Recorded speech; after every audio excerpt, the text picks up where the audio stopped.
வாய் அடிச்சு போறோம். முன்னாடி குர்ஆன்ல இருக்குது. அவன் என்ன ஆகிறான்? புஹித்தல்லதி கஃபர், அந்த நிராகரிப்பாளனுடைய வாய் அடைக்கப்படுகிறது. அது மாதிரி போங்க, எடுத்து சொல்லுங்க சத்தியத்தை, துளி கூட தயங்காதீங்க. அவர்களுடைய கொள்கையின் பக்கம் நீங்க போகாதீங்க. நடக்குது நடைமுறையில. அந்த கொள்கைக்கு இவன் வந்து பார்த்துக்கிட்டு இருக்கிறான். அஷ்டமி நவமி முஸ்லீம். ஆனா அது என்ன? அது பிரதமைனா 1, துவிதைனா 2. அந்த சமஸ்கிருத மொழி அது. பிரதமைம்பாங்க. பிரதமைனா 1, பிரதமருங்கிறோம்ல. துவிதைனா 2, திருதினா 3, சதுர்த்தினா 4, பஞ்சமினா 5, சஷ்டினா 6, சப்தமினா 7, அஷ்டமினா 8, நவமினா 9, தசமினா 10, ஏகாதசினா 11, துவாதசினா 12, திரியோதசினா 13, சதுர்த்தசினா 14. இந்த 14 பேர் நம்பருக்கு வச்சிருக்காங்க. இவங்களுக்கு தெரியாம அஷ்டமினா 8ஆம் நம்பர்னு அர்த்தம். அஷ்டமி வராம இருக்குமா? 8ஆம் நம்பர் வராம இருக்குமாங்கற. நவமி வராம இருக்கும், 9ஆம் நம்பர். நவம்னா 9. நவமி வராம இருக்குமா? இவங்க என்ன நினைச்சிட்டு இருக்கான்? அஷ்டமினா அது ஏதோ முசீபத்து, நவமினா அது ஏதோ முசீபத்து. அட என்ன நினைச்சிட்டு பாருங்க. ஏகாதசினா ஏக்குனா 1, தஸ்னா 10 தெரியும்ல, நவுனா 9 தெரியும்ல, ஆட்டுனா 8, அது அஷ்டு. தெரியுதா இல்லையா? சத்துனா 7, சத்த சுரங்கள் 7 சுரங்கள்ங்கறானா இல்லையா? அந்த மாதிரி பாஞ்சில பஞ்சமினா 5, பாஞ்சுங்கறமா இல்லைங்க. பஞ்சாப்னா 5 நதிகள் பாயிற இடம். பஞ்சாங்கிறதுல எனக்கு 5 கைக்கு பஞ்சாங்க வச்சிருப்பாங்க பேரு. பாஞ்சினா 5, பஞ்சமினா 5ன்னு அர்த்தம். இவன் வச்சுக்கிட்டு இருக்கிறா பஞ்சமினா வேற என்னமோ பஞ்சம் வந்துரும் போல இருக்கு. பஞ்சமினா பஞ்சம் வந்துரும் போல, பஞ்சினா 5டா. இது கூட விளங்காம என்னமோ 4க்கு இவன் சமஸ்கிருதத்தை வச்ச பேரை இவன் ஏதோ வந்து அது காலக்கிரகத்தை முடிவு செய்து தீங்கு வந்துருது, முசீபத்து வந்துருதுங்க. சொல்லுங்க போய் சத்தியத்தை, கடமை இருக்குதுங்க.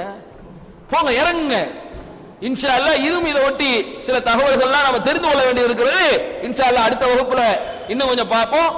இன்ஷா அல்லாஹ் இந்திய தௌஹீத் ஜமாத் சார்பாக டிசம்பர் 6 பாபர் மஸ்ஜிதை முஸ்லிம்களிடமே ஒப்படைக்க கோரி மாபெரும் கண்டன ஆர்ப்பாட்டம்.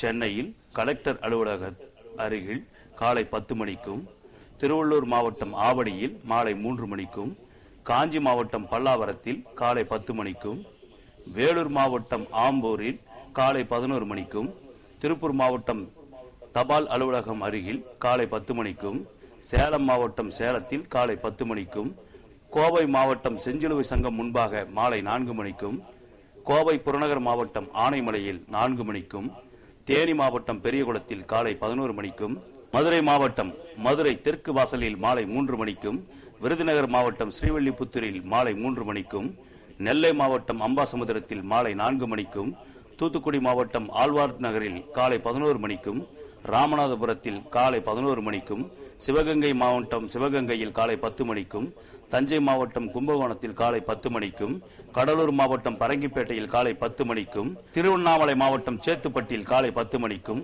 நாகை மாவட்டத்தில் காலை 10 மணிக்கும், பாண்டிச்சேரி மற்றும் காரைக்காலில் காலை 10 மணிக்கும் அனைவரும் அலைகடல் என திரண்டு வருக அன்புடன் அழைக்கிறது இந்திய தௌஹீத் ஜமாத். அல்லாஹ்வின் நல்லடியார்களே, இந்த பேச்சு பயிற்சிக்கு நீங்கள்லாம் வந்து ரொம்ப ஆர்வமா கலந்து இந்த பணியை வந்து செய்யறதுக்காக நீங்க முற்படுறீங்க. முதலில் வந்து இந்த பேச்சு பயிற்சியுடைய பேஸ் என்னண்டா, என்னுடைய நண்பர்கள் மத்தியில நாங்க ஆரம்ப காலகட்டத்தில் பேச்சு பயிற்சிக்கு வருவதற்கு முன்னால பேசும் பொழுது மூச்சு விடாம 1 மணி நேரம் பேசக்கூடிய சகோதரர்லாம் இருக்கிறாங்க. ஆனால் எந்திரிச்சு மேடையில வந்து நீங்க சொன்ன கருத்தை சொல்லுங்கண்டா இந்த கீழ் பாட்டலுக்கு பத்திலா அடி உதரம் கிட்டு கிட்டு கிட்டு கிட்டு ஆடும். அது ஏனென்றா இன்னைக்கு ஒரு பெரிய ரிசர்ச் பண்ணியிருக்காங்க. பயம் இருக்கு பாத்தீங்களா? இந்த பயம் வந்து ஒரு மனிதனை எப்படி ஆட்கொள்கிறது. அதுல முதல் கட்ட பயம் தெரியுமா? உயிர் இருக்கு பத்தியா, உயிர் பயம். நம்ம கொலை செய்யப்பட்டுருவோமோ, கொல்ல வர்றான்னு சொல்லி ஓடுறோம் பத்தியா, அப்போ மனிதனுக்கு ஏற்படக்கூடிய பயம் தான் முதல் பயம் மனிதனுக்கு உள்ளதுலயே. 2வது பயம் என்னன்னு ரிசர்ச்ல சொல்றாங்கடா, மேடை பயம். இந்த மேடை பயம் தான் இது ஆதாரபூர்வமா ரெக்கார்டுல உள்ளது. இந்த மேடை பயம், இந்த மேடை பயம் என்ன தெரியுமா? நம்ம என்ன சொல்ல வரோம்னு தெரியாம உளருவாங்க. ஒரு சின்ன உதாரணம், அறிஞர் அண்ணா, அரசியல்வாதி, மூத்த பழம் என்று சொல்வார்கள். இவரை ஒரு நாளைக்கு நோஸ் கட் பண்ணணும்னு சொல்லி அவர்கள் அரசியல்ல உள்ள சில தலைவர்கள் என்ன செய்யறாங்க, இவர் என்ன தலைப்பை கொடுத்தாலும் பேசிடுறாரு என்று சொல்லிட்டு ஒரு போஸ்டர் அடிக்கிறாங்க. என்ன சொல்றாங்க? அறிஞர் அண்ணா இன்று உரையாற்றுவார். சொல்லிட்டு மேடை ஏத்திடுறாங்க. வந்து நின்றார். தலைப்பு சொல்லல. அடுத்தபடியாக அறிஞர் அண்ணா அவர்கள் உரை நிகழ்த்து ஏத்தி விட்டாங்க மேடையில. ஏறி மைக்க பிடிச்ச உடனே இன்று எனக்கு தரப்பட்டுள்ள தலைப்பு இருக்காரு. ஆர்கனைஸ் பண்ணவங்களுக்கு எல்லாத்துக்குமே ஆடுது கை காலெல்லாம். தலைப்பா நம்ம ஒண்ணுமே கொடுக்கலையே சொல்றாரு. தலைப்பு இல்லாத தலைப்பு, எனக்கு தரப்பட்ட தலைப்பே தான் தலைப்பு இல்லாத தலைப்புன்னு சொல்லி எதெல்லாம் முடிவில்லையோ அதையெல்லாம் ஆரம்பமாக்கி சொன்னாராம். இதுக்கெல்லாம் முடிவில்லை, இதுதான் தலைப்பு, இனிமேதான் ஆரம்பிக்கணும் நம்ம எல்லாம் சொல்லி 1.5 மணி நேரம் பேசிட்டு அமர்ந்திருக்காரு. ஆர்கனைஸ் பண்ணல ஒருத்தர் கேட்டாரா, இந்த மீட்டிங் நாங்க எதுக்கு போட்டோம், உங்களை வந்து நோஸ் கட் பண்ண வேண்டும். ஆனா அடிச்சது அத்தனை பேர் எங்க மூக்குல, எங்களுக்கு தான் நோஸ் கட் ஆயிடுச்சு, எங்க மூக்குல நீங்க உடைச்சிட்டீங்க. இது ஏன் சொல்ற, ஒரு பேச்சாளர் என்பவர் வந்து சமயோஜிதமா பேசுற பத்தீங்களா, இதுதான் ஒரு பேச்சாளரை வந்து நிறுத்தி வைக்கும். இப்ப சகோதரர் பேசும்போது சொன்னாங்க, ஒரு புக்கை பார்த்து படிச்சாங்க. இது எப்ப தெரியுமா உங்களுக்கு சாத்தியம், இந்த பேச்சு பயிற்சியில மட்டும்தான் சாத்தியம். அடுத்த நிலையை போயிட்டேன்னு வச்சுக்கோங்க, உங்களுடைய பலம் என்ன பலகீனம் என்னன்னு முன்னாடி உட்கார்ந்துருக்காங்கல்ல கரெக்டா சொல்லுவாங்க. ரமலான்ல கடந்த ரமலான்ல இறுதி 10 நாள் பேச்சு பயிற்சி எடுத்துக்கிட்டு இருந்தேன். அந்த 10 நாள்ல வந்தவங்க யாருண்டா, நியூ காலேஜில் உள்ள பேராசிரியர்கள் எல்லாருமே லெக்சர் டீச்சர்ஸ், 35 வருஷம் 40 வருஷம் எக்ஸ்பீரியன்ஸ் உள்ளவங்க, 58-60 வயசு அடைஞ்சவங்க வந்து உட்கார்றாங்க கிளாஸ்ல. அப்போ ஒரு சகோதரர் தமிழ் மொழி தாய்மொழி தமிழாக கொண்டவர், ஆனா 35 வருஷமா அவர் அந்த ஆசிரியர் பணியை செஞ்சதுனால தமிழ் கூட பேச அவருக்கு மறந்து போச்சு, தாய்மொழிய. இங்கிலீஷ் வந்து அவ்வளவு ஈஸியா பேசுறாரு. அப்ப அந்த சகோதரர் சில ஹதீஸ்கள் எல்லாம் எடுத்துட்டு வந்து என் முன்னாடி படிச்சு காட்டிக்கிட்டே வந்தாங்க. இந்த தலைப்புல பேசுங்க, இந்த மாதிரி பேசலாம் சொல்லி ஹதீஸை வாசிச்சாங்க. அப்ப நான் ஒரு இடத்துல சொன்னேன், நான் ஒவ்வொருத்தரும் பேசி முடிச்ச உடனே அதுக்குண்டான விளக்கங்கள் தரணும். ஏனென்றால் அவர்கள் வந்து வார்த்தெடுக்கப்படக்கூடிய வகுப்புகள் இது. இவர்கள் எந்த தப்பை மக்கள் இடத்துல போய் செஞ்சிடக்கூடாது என்பதற்காக வார்த்தெடுக்கக்கூடிய வகுப்புகளாக நம்ம அதை அமைச்சோம். அப்ப அவர்கிட்ட சொன்னேன், சார் வயசுல மூத்தவங்க இருந்தாலும் அவங்க படிச்சு சொல்லி ஹதீஸ் நம்பர் சொன்னாங்க. இது ஹதீஸான்னு கேட்டா உண்மையிலே ஹதீஸ் இல்ல, கருன்னு சொல்லுவாங்க. ஹதீஸ்களுடைய ஜிப் பண்ணி போட்டிருப்பாங்க கரு, இதுதான் உண்மை. இதை விளக்கமா போட்டிருப்பாங்க, ஒரு 4-5 பேஜுக்கு படிக்கணும் அந்த ஹதீஸ. அப்ப நான் சொன்னேன், சார் இது வந்து ஹதீஸ் உடைய கருத்து, இது உண்மையான ஹதீஸ் இல்ல, நீண்ட நெடிய வரலாறு அந்த ஹதீஸ். ஆமா நான் படிச்சேன். எப்படி கண்டுபிடிக்க முடியும், ஒரு ஹதீஸ நீங்க உள்வாங்கும் பொழுது இப்ப எல்லாருமே என்ன செய்வாங்க, ஒரு ஹதீஸ் புக் எடுத்து பாருங்க, எடுத்த உடனே டக்குன்னு ஹதீஸ் போயிருவாங்க. தொழுகைண்டா என்ன, அதுல உள்ள அத்தனை பாடத்தையும் போயிருவாங்க. சலாத்துல் பாப்னு எடுத்தீங்களா, தொழுகையுடைய பாடம் ஃபுல்லா வரும். ஆனால் முன்னுரை மதிப்புரை இது எல்லாத்தையும் நீங்க பார்த்தாத, இதுல என்னத்தை சொல்ல வர்றாங்க இந்த அறிஞர்கள். ஃபர்ஸ்ட் அறிஞர்களுடைய கருத்து என்ன, அவர்கள் எதை நம்மகிட்ட தர விரும்புறாங்க, இதை தெரிஞ்சுக்கணும். இப்போ ஒரு நான் முஸ்லீம் போய் குர்ஆனை கொடுங்க. ஆரம்ப காலகட்டத்தில் நம்ம தௌஹீத சொல்லும் போது 20 வருஷத்துக்கு முன்னாடி உள்ள நிலைமை, தௌஹீத சொல்லும் போது தமிழ் எடிஷன் இங்க எத்தனை பேர் படிச்சிருக்கிறீங்க? தமிழ் குர்ஆன் தர்ஜுமா இருக்குல்ல, எத்தனை தர்ஜுமா வெளியே வந்திருக்குது நம்ம எத்தனை பேருக்கு தெரியும் சொல்லுங்க? கடந்த 3 வருஷத்துக்கு முன்னாடி பாக்குறேன்னு கேட்டாங்க, அப்ப யாருமே சொல்லல. ஏண்டா தர்ஜுமாக்கள் படிக்கிறவங்க வந்து தர்ஜுமாவை நினைச்சு படிக்கிறது இல்ல. 7 எடிஷன் வெளியே வந்துச்சு. அந்த 7 எடிஷன்ல 6 எடிஷன்ல என்ன நம்ம போட்டிருக்கேன், ஈ இருக்கு பத்தியா, ஈசா அலைஹிஸ்ஸலாத்துக்கு வர்ற ஈமான் கொண்டவர்களே, மா துணை எழுத்து 2 சொல்லி இன்னும் போடுவாங்கல்ல, ஈமான் கொண்டவர்களே நீங்கள் ஈமான் கொள்ளுங்கள் வரும். யா அய்யுஹல்லதீன ஆமனு வஆமிலு, இந்த வார்த்தைக்கு தமிழாக்கம் போடுவாங்க, ஈமான் கொண்டவர்களே நீங்கள் ஈமான் கொள்ளுங்கள் சொல்லி அல்லாஹ் சொல்லுவான். இது ஈமான்ங்கிறத தமிழ்ல எழுதியிருப்பாங்க. ஒரு நான் முஸ்லீம் சகோதரன் குர்ஆனை படிச்சுட்டு, இந்த நான் குர்ஆனை ஒரு 2 வருஷமா ரொம்ப உன்னிப்பா படிக்கிறேன், அல்லாஹ் வந்து ஈமானை ஏன் கொல்ல சொல்றான் வந்துருச்சா? நம்ம தமிழாக்கம்ங்கிற பேர்ல அரபிய தமிழ்ல போட்டிருக்கிறோம், தமிழ் அர்த்தத்தை போடல. ஈமான் கொண்டவன் தான் நம்பிக்கை கொண்டவர், இறைநேசர். இன்னைக்கு உள்ள எடிஷன்ல எல்லாத்துலயுமே பார்க்கலாம், ஈமான் கொண்டவன் தான் நம்பிக்கையாளர்களே, உங்கள் மீது நேரம் குறிக்கப்பட்ட தொழுகையா இருக்குது என்று சொல்லி இன்னைக்கு நம்பிக்கையாளர்கள் ஈமான் கொண்டவர்கள் தான் இறை அடியார்கள் போட்டிருப்பாங்க. அன்னைக்குள்ள எடிஷன்ல என்ன போட்டிருப்பாங்க, ஈமான் போட்டிருப்பாங்க. இந்த ஈமான்ங்கிற காஃபிருக்கு தெரியுமா? அவன் குர்ஆனுடைய அந்த சாராம்சம் தெரியாதவன், அவன்கிட்ட கொண்டு போய் நம்ம கொடுக்கும்போது எப்படி கொடுக்கணும், இது ஒரு அழைப்பாளர் என்ன செய்யணும், அந்த வார்த்தையை கத்துக்கணும். இது நம்ம எப்படி எப்படிலாம் சொல்லணும். அடுத்து என்ன, இப்ப நம்ம போறோம், ஒரு இடத்துக்கு போயிட்டோம், அந்த இடத்துல ஒரு 100 பேர் கூடிட்டாங்க. கூடின மக்கள் மத்தியில பேச்சாளர் யாராச்சும் இருக்கான்னு பார்ப்பாங்க. இப்ப இந்த சகோதரர் மட்டும் மாட்டிக்கிட்டாரு அந்த 100 பேர்ல. இவர் எதுவும் ப்ரிப்பேர் பண்ணல. இந்த 100 பேர்ல ஒரு 15 பேருக்கு தெரியும் இவர் பேச்சாளர். டக்குன்னு என்ன செய்வாங்க, அந்த அண்ணன் தான் பேச்சாளர், அவர் தூக்கி விட்டுருங்கன்றாங்க. இந்த சகோதரர் எஞ்சிருவாரு. நிலைமை என்ன ஆகுன, அது மவுத்து வீடா கல்யாணக்கார வீடா என்னங்கிறது நமக்கு தெரியாது. திடீர்னு எஞ்சி பேசுங்கன்றாங்க.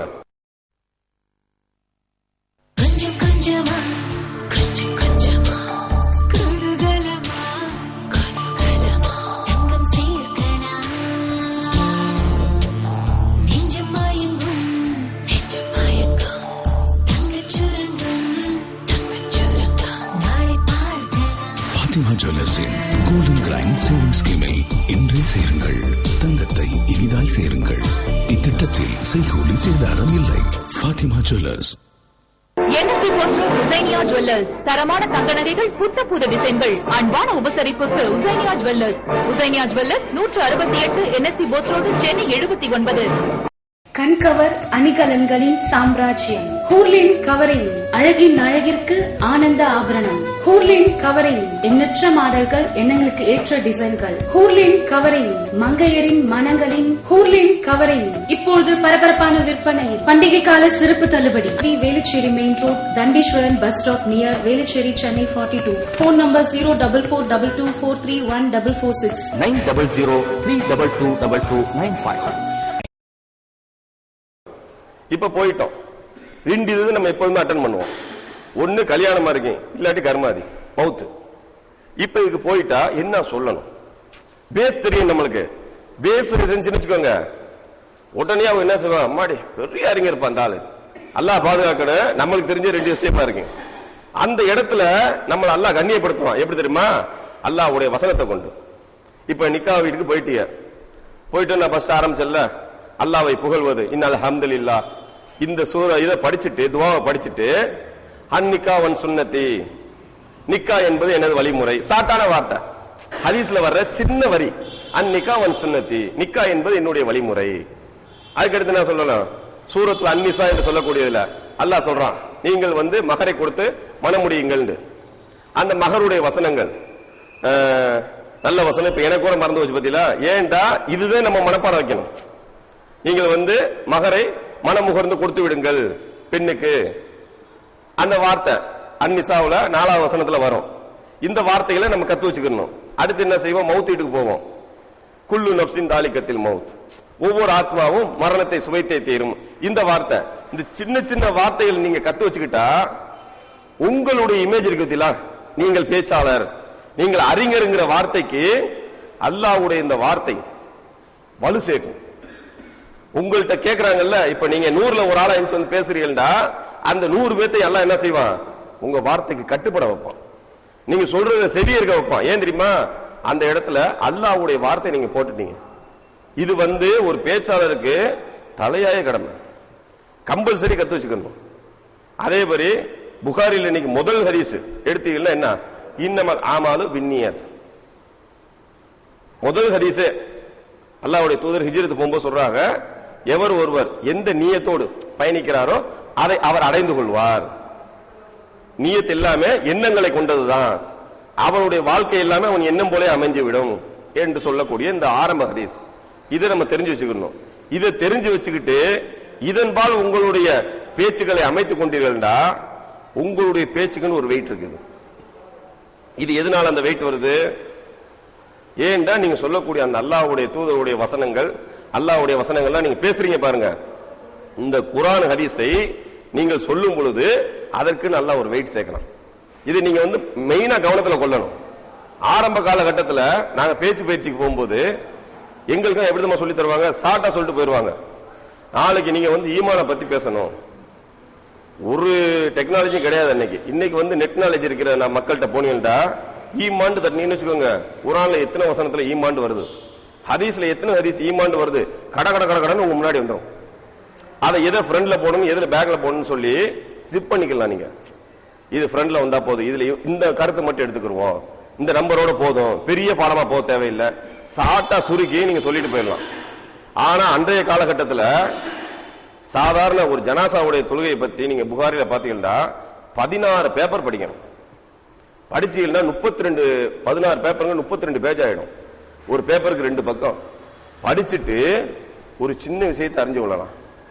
அந்த புகாரியுடைய ஸ்பெஷாலிட்டி என்ன, டீச் பண்றாங்கல்ல, இவர்களுக்கு உரிய பாடம் அது. பயான் செய்யறவர்களுக்கு உரிய பாடம் எப்படி நம்ம இப்ப ஆக்கிட்டாங்க, ரியாலு சாலிஹின் சொல்லி ஒரு ஹதீஸ் புக் போட்டிருக்காங்க, தொகுப்பு நூல், புலூகுல் மராம் எல்லாம் போட்டிருக்காங்க. இந்த ஹதீஸ்ல பாத்தீங்கன்னா 380 ஹதீஸ் ஜிப் பண்ணி போட்டிருக்காங்க. வருஷத்துல 360 நாள் தான் இருக்குது நம்மளுக்கு.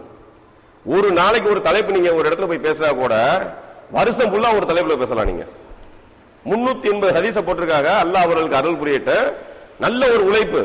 ஏன் சொல்றேன்டா, ஒரு ஹதீஸை எடுத்து படிக்கிற பெருசு இல்ல, அதுல நம்ம பாடங்கள் விளங்கிக் கொள்வது பெருசு இல்ல, அந்த அறிஞர் உழைச்சார் பாருங்க, அவர் உழைப்பு தான் இன்னைக்கு இந்த சமுதாயத்துக்கு தேவை. அது சொல்லுவாங்கல்ல, ஒரு வாழை மரம் என்பது அந்த தோட்டம் வைத்தவனுக்கு காய்த்து தருவது பெருசல்ல, தன்னை மாய்த்து கொள்ளும் போது மற்றொன்றை விதைத்து விட்டு செல்லுங்க பாருங்க. இவன் பஸ்ட் இதை ஊண்டுனா, ஆனால் அது தன்னுடைய வாழ்க்கையை மாய்த்து கொள்ளும், சாஞ்சிரும். அது சாயும் பொழுது அதனுடைய அடியிலேயே என்ன செய்ய, இன்னொரு வாழை மரத்தை உயிர்ப்பிக்க செஞ்சுட்டு தான் சாயும். இளம் கண்ட நேரத்தில் உருவாகும். அப்ப அந்த விவசாயி என்ன செய்வான், இந்த மரத்தை வச்சு எப்படி பயனடைஞ்சா அதே மாதிரி இதை வைக்காமலே பயனடைவான். அதுதான் அவர்களுக்குரிய பலன். இதைத்தான் ஒரு பேச்சாளர் என்ன செய்யணும், சும்மா நம்ம வாழ்ந்தோம் மார்க்கத்தை சொன்னோம் போயிடக்கூடாது. நம்மளுடைய முயற்சி முழு முயற்சி என்ன தெரியுமா, இன்னைக்கு பார்க்கலாம். இன்னைக்கு தர்ஜுமாங்கிறது ஆண்டவ முனியத்தில் நிறைய அறிஞர்கள் எழுதிட்டாங்க. இன்னைக்கும் இன்றைய தேதி வர அதற்காக ஒரு டீம் உழைத்து கொண்டிருக்கிறது. ஏன் இந்த தர்ஜுமாக்கள் வரணும்னு நான் சொல்றேன் தெரியுமா, ஒரு அறிஞருடைய கருத்தை விட மற்றொரு அறிஞருடைய கருத்து அல்லாஹ் மிகைக்க வைப்பான். ஒரு 25 வருஷத்துக்கு முன்னாடி வாழ்ந்த ஜெனரேஷனுக்கு நெட்னா என்னன்னு தெரியாது, வாட்ஸ்அப்னா என்னன்னு தெரியாது. இதெல்லாம் தெரியாத மக்களுக்கு அன்னைக்கு அதனுடைய கருத்தை சொல்ல முடியாது. ஆனா இன்னைக்கு உள்ள மக்களுக்கு வாட்ஸ்அப்னா என்னன்னு தெரியும், நெட்னா என்னன்னு தெரியும். இவர்கள் எழுதும் போது இந்த வார்த்தையை சேர்ப்பாங்க. அப்ப அந்த கருத்து என்ன செய்ய, நல்லா வலுப்பெறும். இதன் மூலமா நம்ம தாவா செய்யலாம். இதை ஒரு பேச்சாளர் அறிந்து கொண்டு சின்ன சின்ன விஷயங்களை குறிப்பா எழுதணும், ஒரு டைரி எழுதி வச்சுக்கணும். இந்த தலைப்புகள்லாம் நம்ம மக்களுக்கு செய்யலாம். பேசுறது மட்டும் இல்ல, அதை எழுத்துப்பூர்வமா செஞ்சு நீங்க நினைக்கலாம். ஒரு அச்சிடக்கூடிய ஒரு செலவுன்னு பாத்தீங்கன்னா பல லட்சம் வேணுமே, அப்படி போயிடக்கூடாது. எடுத்த உடனே 5வது மாடியில் ஏறிட முடியாது, அடித்தளத்துல இருந்தா நீங்க ஏற முடியும். எடுத்த உடனே உங்க எடிசன் வெளிவரண்டா ரொம்ப பெரிய அளவுலாம் தேவையில்லை, வெறும் 5000 ரூபாய். 5000 ரூபாய் இருந்துச்சுன்னா 100 காப்பி சின்ன புக்கா நீங்க வெளியிடலாம் உங்களுடைய தொகுப்புல. அது நல்ல சிறந்த தொகுப்பான்னு சொல்லி மார்க் அறிஞர்கள்ட்ட அதை ரெஃபர் பண்ணிட்டு போட்டீங்கன்னு வச்சுக்கோங்க, இந்த 100 புக்கு பல ஆயிரக்கணக்கான மக்கள் கொண்டு போய் உங்க செய்தியை சேர்க்கும்.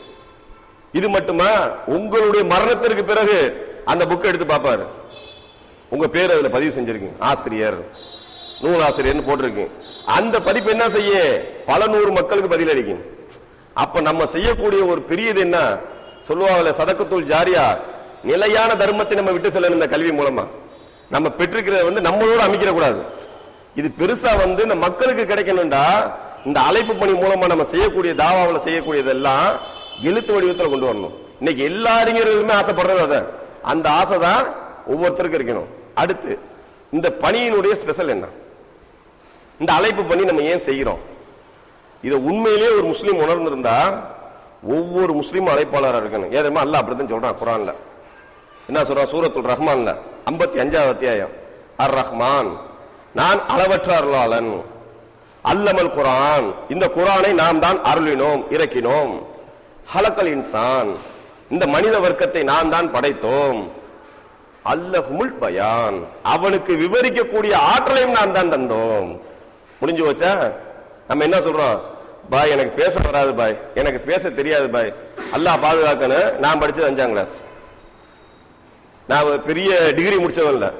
இன்னைக்கு நெட்டுன்னா என்னன்னு எனக்கு தெரியாது. என் நண்பர்கள் தான் அதுல இருந்து சில தலைப்புகள் எனக்கு எடுத்து தருவாங்க. ஏன் இதை நான் ஆதங்கமா சொல்றேன், படித்த மக்கள் சொல்றாங்க எனக்கு தெரியாது குரான் விளங்காது பாயிண்ட். யாசிருக்கு எப்படிங்க விளங்குச்சு? ரலியல்லாஹு அன்ஹு. அம்மாருக்கு எப்படிங்க விளங்குச்சு? அல்லாஹ் சொல்லும்போது என்ன சொல்றான் குரான்ல? ஜாகிலியத் வாழ்க்கை வாழ்ந்தார்கள், அறியாமை கால மக்களாக இருந்தார்கள். அந்த ஜாகிலியத் வாழ்க்கையில வாழ்ந்த அந்த மக்களை பார்த்து அல்லாஹ் சொல்றான் ரலியல்லாஹு அன்ஹு வ ரஹ்மானுஹு. இவர்கள் அல்லாஹ்வின் பொருத்தத்தை பெற்றவர்கள். அவர்களுடைய செயல்பாடுகள் குறித்து, இபாதத்துகள் குறித்து அல்லாஹ்வாகிய நான் பொருத்தம் பெற்றுக் கொண்டேன். எப்படி மாத்துச்சு இந்த குர்ஆன்? அப்ப நம்ம நினைச்சிருக்கிறோம் இன்னைக்கு ஐஏஎஸ் படிக்கிற பெரிய படிப்பு, ஐபிஎஸ் படிக்கிற பெரிய படிப்பு மண்ணு. கொஞ்சம் கொஞ்சமா கொஞ்சம் கொஞ்சமா குருகலமா குருகலமா தங்கம் சேர்க்கலாம். நெஞ்சம் மயங்கும் தங்கச் சுரங்கம் நாளை பார்க்கலாம். ஃபாத்திமா ஜுவல்லர்ஸின் கோல்டன் கிரைண்ட் சேவிங் ஸ்கீமில் இன்றே சேருங்கள், தங்கத்தை இனிதாய் சேருங்கள். இத்திட்டத்தில் செய்கூலி சேதாரம் இல்லை. Fathima jewellers. NSC Bose road Husainiya jewellers. தரமான தங்க நகைகள், புத்த புது டிசைன்கள், அன்பான உபசரிப்புக்கு Husainiya jewellers. Husainiya jewellers 168 NSC Bose road, Chennai 79. என் பாப்பாக்கு உடம்பே சரியில்லை. என்ன ஆச்சு? தலைவலி வந்ததா? மருந்து கொடுத்தேன், சரியா போச்சு. ஆனா கால்வலி வந்துச்சு. கால்வலிக்கு மருந்து கொடுத்தேனா சரியா போச்சு. ஆனா எல்லா வலியும் வந்துச்சு. ஒரு வியாதிக்கு மருந்து சாப்பிட்டு இன்னொரு வியாதி வரணுமா? நோ, இனி வராது. யுனானி மருத்துவம். யுனானி மருத்துவம் தான் நோயையும் குணப்படுத்தும், உடலையும் பலப்படுத்தும். யுனானினா ரபானி, ரபானினா Unani. Doctor Hakeem S A Syed Sattar, Rabbani வைத்தியசாலா, ராயப்பேட்டை. இந்த நிகழ்ச்சி தொடர்ந்து வர வாழ்த்தும் நெஞ்சங்கள்.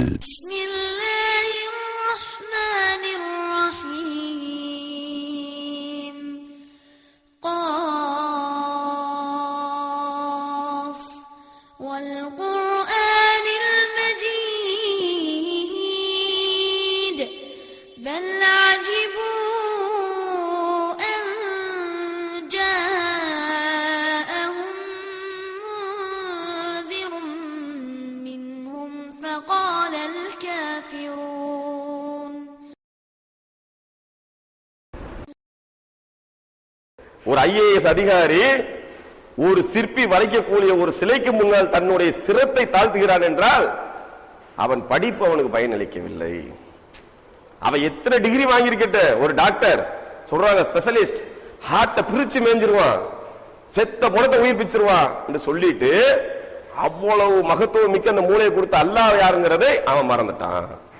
அப்ப இவன் யாரு? முட்டாளை முட்டாள், வடிகட்டின முட்டாள். இவன் இதயத்தை படிச்சிருக்கலாம், அந்த இதயத்தை படைத்தவனை இவன் புரிஞ்சு கொண்டானா? அது எப்படி பம்பிங் ஆகுது, எவ்வளவு போர்ஸா போகணும், இந்த ஸ்டிச்சிங் எவ்வளவு வருஷத்துக்கு வேல்யூ இருக்குது, எல்லாம் படிச்சான். இத படைச்சானே ஒருத்தன். ஒரு டாக்டர்கிட்ட ஒரு நோயாளி போய் கேட்டாராம், எனக்கு கேன்சர் இருக்கு டாக்டர், நீங்க ஸ்பெஷலிஸ்ட் சொன்னாங்க, நான் என்ன செய்யலான்னு. அப்போ டெஸ்ட் எடுத்துட்டு சொன்னாரா, உன்னுடைய ஆயுட்காலம் அதிகபட்சம் 6 மாசம். அப்ப அந்த நோயாளி சொல்றாரு, படித்தவனுடைய தீர்ப்பு 6 மாசம், படைத்தவனுடைய தீர்ப்பை நான் எதிர்பார்க்கின்றேன். எங்க வச்சான் பாருங்க அல்லாஹ் உறுதிய. நீ படிச்சவன்டா, நோயை படிச்சவன், நீ நோயை படைச்சவன் ஒருத்தர் இருக்கிறான், அவன் தீர்ப்பை நான் எதிர்பார்க்கிறேன். 7.5 வருஷம் வாழ்ந்துட்டு மௌத்தா போயிருக்காரு. ஏன் சொல்றேன்? இன்னைக்கு டாக்டர் சொல்லக்கூடிய வார்த்தை என்ன தெரியுமா? எனர்ஜி இருக்குதுல நம்ம உடம்புல, தைரியசாலிக்கு தான் எனர்ஜி அதிகமாகுமா? ஒண்ணுமில்ல, இன்னைக்கு பல அறிஞர்கள் தன்னுடைய கருத்துல எழுதுறாங்க, போஸ்ட்மார்டம் பண்றாங்கல்ல, தைரியசாலி சொல்றோம்ல, பெரிய வீரண்டு, அவருடைய கல்லீரல் சைஸ் பெருசாயிடுமா? இது எத்தனை பேருக்கு தெரியும்? போஸ்ட்மார்டம் பண்றாங்கல்ல பாடிய. எங்க ஊர்ல ஒருத்தரை சுட்டு கொண்டாங்க நான் பிறக்கிறதுக்கு முன்னாடி. அப்ப அவரு வெளியூர்ல இருந்து ஒருத்தர் வர்றாரு டாக்டர், போஸ்ட்மார்டம் பண்ணும்போது சொல்றாராம், இவர் உயிரோடு இருந்திருந்தாருண்டா 5 பேர்த்த நிக்க வச்சு அடிப்பாரு, அவ்வளவு பெரிய வீரனா இருந்திருக்காரு. அப்ப அந்த உறவினர் சொன்னாரா, 5 பேர்த்த அடிக்கும் போதே இவனை சுட்டாங்க. 5 பேர்னு பார்க்க மாட்டாராம், பெரிய வீரர். அவருடைய தலைமுறையில ஒரு ஆள் நம்ம ஏரியால இருக்கிறாரு. அந்த மாதிரி ஒரு வீர இருக்கலாம், செயல்பாடு இருக்கலாம், அந்த கல்லீரல் விரியுமா. அப்ப நம்ம எப்படி இருக்கணும்? எனர்ஜியா இருக்கணும்டா அந்த நம்பிக்கை, நம்ம செய்யக்கூடிய இந்த தாவா பணியுடைய நம்பிக்கை நம்மள்ட்ட எப்படி இருக்கணும்? அல்லாஹ் நம்மை கைவிட மாட்டான். அடுத்து என்ன செய்யணும்? இந்த பணி யாருடைய பணி? இந்த செய்யறமே நம்ம அழைப்பு பண்ணிட்டு எல்லா பணியும் பார்த்தீங்கன்னா நபிமார்களுடைய பணி. ஒவ்வொரு சமுதாயத்துக்கு அல்லாஹ் சொல்லும் பொழுது யா பனி இஸ்ராயல் நியமதி, பனி இஸ்ரவேல் வீரர்களே என்னுடைய நியமத்துக்களை அருள் கொடையிலே நீங்கள் நினைவு கூற மாட்டீர்களா? ஏன் கேட்கிறான் அல்லாஹ்? பனி இஸ்ராயலை பார்த்து கேட்கிறான். வாப்பா தந்தை இருப்பாரு நபி, அந்த தந்தை வயோதிகத்தை அடைந்து விட்டு மௌத்தா போயிட்டாருன்னு வச்சுக்கோங்க, டக்குன்னு அடுத்து அவர் உள்ள மூத்த மகன் நபி. அல்லாஹ் உடனே அடுத்து சாட்டிடுவான், இவர் தான் உங்களுக்கு நபின்னு. அந்த மூத்த மகன் வயோதிகத்தை இறந்துட்டாரா, இளைய மகன் தம்பி, அண்ணன் மௌத்தா போனது தம்பி. நபிமார்களுடைய தொடர்பு இல்லாத ஒரு சமுதாயமா அது இருந்துச்சு. கொஞ்சம் கூட கேப் இருக்காது, அடுத்தடுத்து நபி வந்துகிட்டே இருப்பாங்க பனி இஸ்ராயல்ல. அதுக்குதான் சொல்றோம், என்னுடைய நியமத்துகளை நீங்கள் நினைத்து பார்க்க வேண்டாமா? இந்த இஸ்ரவேலர்கள் கேட்கிறது. அதே நேரத்தில் இஸ்மாயில் அலைஹிஸ்ஸலாம் வழித்தோன்றல்ல வந்தது யாரு? ஒரே ஒரு நபி, முகமது நபி ஸல்லல்லாஹு அலைஹி வஸல்லம் அவர்கள் மட்டும்தான். அப்ப நபிமார்கள் செஞ்ச அந்த பணியை அல்லாஹ் நம்மகிட்ட கொடுக்கறானே, என்ன தகுதி இருக்கு நம்மகிட்ட? சிந்திச்சு பாருங்க. எவ்வளவு பெரிய ஒரு பணியை நம்ம எடுத்து செய்ய முன் வந்திருக்கிறோம்டா, அந்த பணியுடைய வேல்யூ தெரியணும். ரோட்ல போறீங்க, 10 பேர் சவுண்டா பேசிட்டு போறாங்க, யூனிஃபார்மோட ஒரு போலீஸ்காரன் வந்துட்டான், அப்படி சவுண்ட் டவுன் ஆகும். ஏன் தெரியுது? போலீஸ்காரனுடைய வேல்யூ என்ன, அந்த யூனிஃபார்முடைய மதிப்பு என்ன, அவனுக்கு பின்னாடி இருக்கக்கூடிய சட்டங்கள் என்ன, எல்லாம் தெரிஞ்சு ஹை பிச்சில் போறது அப்படியே லோ பிச் ஆயிடும். அவன் ஃபாலோ பண்ணி திரும்பி போனவன மறுபடியும் ஹையா போயிடும் அந்த வாய்ஸ். ஏன்? அறிஞ்சிருக்கிறார்கள், வேல்யூ தெரியுது, போலீஸுடைய வேல்யூ. ஆனால் நபிமார்களுடைய பணியுடைய வேல்யூ என்ன? இன்னைக்கு ஒரு பெரிய அவநிலை என்ன சமுதாயத்தில், சகோதரர் கூட நல்லா தெரியும். எங்கே பார்த்தாலும் பிரச்சனை. என்ன தெரியுமா பிரச்சனை? தாயிக்களை அனுப்பல, அவங்க என்ன வச்சு பூட்டி வச்சுக்கிட்ட வஞ்சகம் பண்றாங்க. இல்ல, உண்மை நிலை என்னன்னா இல்ல. ஏன் யாரும் முன் வர்றது இல்ல. ஒரு பெரிய அவமானம் என்னண்டா, இந்த சமுதாயம் சத்தியத்தை சொல்லக்கூடிய ஒரு மார்க்கம், சத்தியத்தை ஃபாலோ பண்ணக்கூடியவர்கள் முஸ்லிம்கள். ஆனா எடுத்து வைக்கிறதுக்கு நாங்க தயாரா இல்ல. இன்னைக்கும் பல கிளைகள் இருந்து எல்லா ஜமாத்திலையும் நீங்க இது பண்ணி பாருங்க, ரிசர்ச் பண்ணி பாருங்க, நீங்க கவுண்டிங் எடுத்தீங்கன்னா எல்லா ஜமாத்திலையும் வரக்கூடிய மனுக்கள் என்ன தெரியுமா? எங்களுக்கு தாயிகளை தரல. முதல் வார்த்தையை எடுத்து வைப்பாங்க, நம்ம என்ன வச்சுக்கிட்டா வஞ்சகம் பண்றோம், இந்த மக்களுக்கு கொடுக்க கூடாது. அல்லாஹ்வுடைய மார்க்கத்தை சொல்றதுக்கு நம்ம முன் வரலண்டா, அதை விட பாவத்தாளி நம்மளை விட யாரும் இல்லை. அப்ப இந்த பணியை செய்யணும், என்ன செய்யணும்? முஸ்லீம் எடுக்கணும். நோன்பு காலங்கள்ல இதை மிகப்பெரிய லெவல் எடுத்து சொல்லுவோம். புற்றீசல் போல என்ன செய்வாங்க, நோம்பு முடிஞ்சு அந்த முதல் வாரம் பார்த்தீங்கன்னா 100 பேர் வந்து உட்காருவாங்க பேச்சு பயிற்சியில. அல்ஹம்துலில்லாஹ், அல்லாஹ் இவ்வளவு மக்களுக்கு இந்த இதாயத்தை கொடுத்துருக்கானே, வந்துட்டாங்களே, நபிமார்கள் பணியை செய்ய வந்துட்டாங்களே. அடுத்த வாரம் பார்த்தீங்கன்னா 40 பேர், அப்படி 60 பேர் காணா போயிடும் ஒரே வாரத்தில் நாங்க சந்திச்சது. அடுத்து என்ன செய்யும்? அடுத்த வாரம் வெறும் 10 பேர்.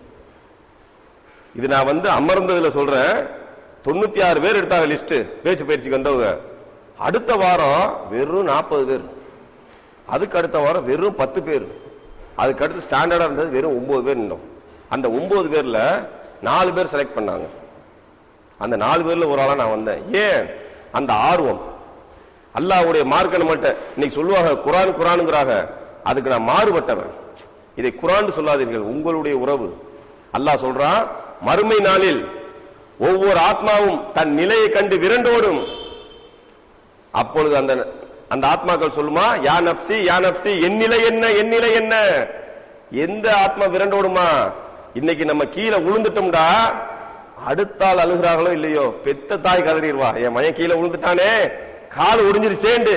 இந்த தாய் அந்த மகனை பார்த்து கேட்பாளாம், ஒரு நன்மையை கொடுவேண்டா, பெத்து வளர்த்தல இத்தனை வருஷம், உனக்கு சோறு ஓட்டு சீராட்டி பால் ஊட்டி வளர்த்தன, ஒரு நன்மையை தராண்டு. அந்த மகன் கேட்பானா, இந்த துனியாவை பெத்து வளர்த்து நீ இவ்வளவு கஷ்டப்பட வச்சிய, இங்கேயும் நீ கஷ்டப்பட வச்சிடாத, ஒன்னட்ட இருந்து ஒன்ன கொடு.